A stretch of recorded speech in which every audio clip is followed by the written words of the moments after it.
अस्सलामु अलैकुम दोस्तों किसान की जैसी आज हालत है, परेशान है। सारी दुनिया को खाने के लिए अनाज पैदा करने वाले लोग, मेरी गुजारिश है कि वो अमीर लोग वो आज किसानों के खिलाफ खड़े हैं, एक दिन जाके उनके खेत में काम कर कर देखें तो एहसास होगा कि अन्न पैदा करना कोई मामूली बात नहीं है।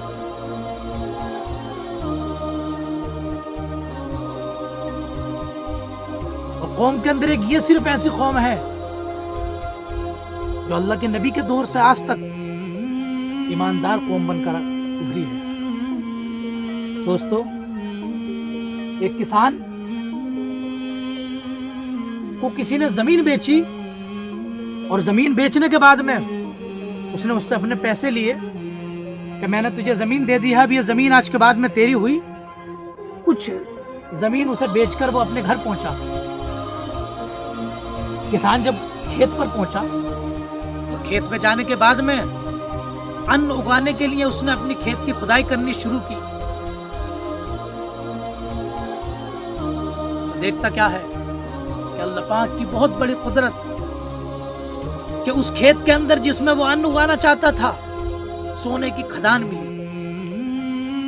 अगर आज के लोग होते तो आज तो जरा सी चीज के लिए भाई भाई का कत्ल करने के लिए तैयार है। जरा सी दौलत के लिए लोग अपने माँ बाप को छोड़ देते हैं। लेकिन कुर्बान जाओ उस किसान की ईमानदारी पर, क्या उसका उस सोने की खदान को देखकर भी ईमान नहीं डगमगाया, बल्कि वो उस खेत के मालिक के पास पहुंचा जिसने खेत उस किसान को बेचा था। लोगों, गौर करके बात सुनना कि आज इतने लोग किसान परेशान हैं।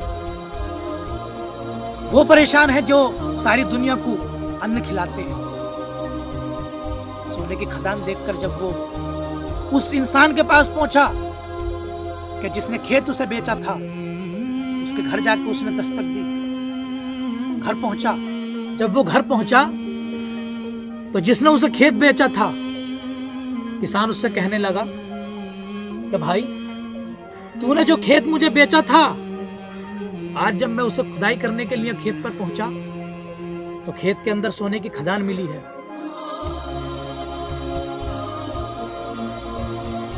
उस सोने का हकदार तू है, इसलिए कि मैंने तुझसे खेत खरीदा था, सोने की खदान नहीं खरीदी थी। हम लोगों, देखने की बात यह है कि उस शख्स ने उसे जवाब दिया कि भाई, उस सोने का मालिक मैं नहीं हूं, बल्कि जब मैंने खेत तुझे बेचा है तो सोने का मालिक भी तू है। उस खेत के अंदर जितनी चीजें मौजूद हैं, सबका मालिक तू है। दोनों में जिद्दो इसरार चलने लगा, बहस होने लगी। वो उसे कहता था कि खेत का मालिक तू है, वो उसे कहता था कि सोने का मालिक तू है। ये फैसला लेके खलीफा दोम, जिन्हें लोग आज हजरत उमर के नाम से जानते हैं, उमर की अदालत को लोगों कौन नहीं जानता, वो दोनों शख्स इस बात को लेकर हजरत उमर की बारगाह में पहुंचे और हजरत उमर की बारगाह में जाके कहने लगे, ए उमर, हम एक फैसला आपके पास लेकर आए हैं, एक केस आपके पास लेकर आए हैं। आपसे गुजारिश है कि आप हमारे उस केस का फैसला फरमा दें। हजरत उमर के बाद जब वो दोनों पहुंचे, हजरत उमर ने कहा कि आखिर किस केस का तुम्हारे फैसला करना है, बताओ तो। किसान मुस्कुरा के कहने लगा, ए खलीफा दोम, ये हमारे सर के ताज, ए ईमानदार खलीफा, केस ये है कि इस शख्स ने मुझे जमीन बेची थी। जब मैं उस जमीन पर पहुंचा और जमीन पर जाने के बाद में जब मैंने उस जमीन की खुदाई की तो जमीन के अंदर सोने की खदान निकली।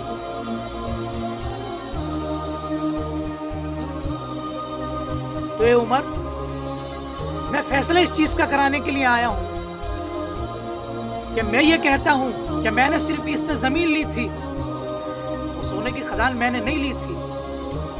इसलिए मैं ये कहना चाहता हूं कि उस सोने की खदान का मालिक ये है, उस सोने का मालिक ये है मुझे सिर्फ जमीन चाहिए। हजरत उमर ने मुस्कुराकर कहा, ये शख्स, जब तूने जमीन बेची थी तो ठीक है, तू ही उस सोने को रख ले। लेकिन वो शख्स भी ईमानदार था। उसने कहा, ए उमर, जब मैंने जमीन बेची थी, जमीन के पैसे मैंने इससे लिए थे, तो जमीन जब बेची तो जमीन के अंदर जितनी चीजें मौजूद थी उन सारी चीजों का मालिक ये है, तो इसलिए उस सोने का मालिक भी ये है। हजरत उमर ने उस किसान की तरफ चेहरा किया, मुस्कुरा के कहे, तो फिर ठीक है, तू उस सोने को रख ले। उसने कहा, उमर, मैं उस सोने को नहीं रखूंगा, मैंने सिर्फ जमीन ली थी, ना कि सोना। हजरत उमर परेशान हो गए। दोनों लोग इतने ईमानदार हैं, कोई दौलत रखने के लिए तैयार नहीं है। आज लोग इसलिए परेशान हैं कि दूसरे की दौलत छीननी है, उस वक्त लोग इसलिए परेशान थे कि दूसरों को दौलत देनी है। हजरत उमर ने कहा, जब दोनों से जिद्दो इसरार की, दोनों लेने के लिए तैयार नहीं हुए, एक दूसरे सहाबी हैं। हजरत उमर ने कहा, एक काम करो, ये केस लेकर तुम उनके पास पहुंचो, शायद वो इसका फैसला फरमा दे। अब वो दोनों शख्स उन सहाबी के बारगाह में पहुंचे। जब वो दोनों शख्स दूसरे सहाबी की बारगाह में पहुंचे और जाकर जब अपना केस उनकी बारगाह में रखा, उन्होंने देखा कि दोनों में से कोई भी शख्स दौलत लेने के लिए तैयार नहीं है, सोना लेने के लिए तैयार नहीं है। तो दोस्तों, अगर हुक्मरान ईमानदार होता है तो ईमानदारी से फैसला करता है, लेकिन अगर हुक्मरान ही बेईमान हो, फैसला भी बेईमानी के साथ करता है, लोगों के साथ गद्दारी करता है। लेकिन वो हुक्मरान ईमानदार थे, नबी से मोहब्बत करते हैं, वो ईमानदार ही हुआ करते हैं। उन सहाबी ने उन दोनों से पूछा कि ये बताओ, तुम्हारे पास कोई औलाद है जो जवान है? एक शख्स ने कहा कि हाँ, मेरे पास एक लड़की है जिसकी मैं शादी करना चाहता हूं, जवान है। दूसरे की तरफ मुखातिब हुए, कहा कि ये बता, तेरे पास कोई लड़का है जो जवान है? उसने कहा, हाँ अल्लाह के बंदे, मेरे पास भी एक लड़का है जो जवान है। तो लोगों फैसला गौर फरमाएं कि ईमानदार लोग, अल्लाह के जो नेक बंदे होते हैं, वो फैसला भी ईमानदारी से क्या करते हैं। कहा, ठीक है, जो तेरी लड़की है, उस लड़की की शादी में इसके लड़के से करना चाहता हूं। रिश्ता तय कर दिया गया। कहा, ठीक है, जब तेरी लड़की का रिश्ता इस लड़के के साथ हो गया,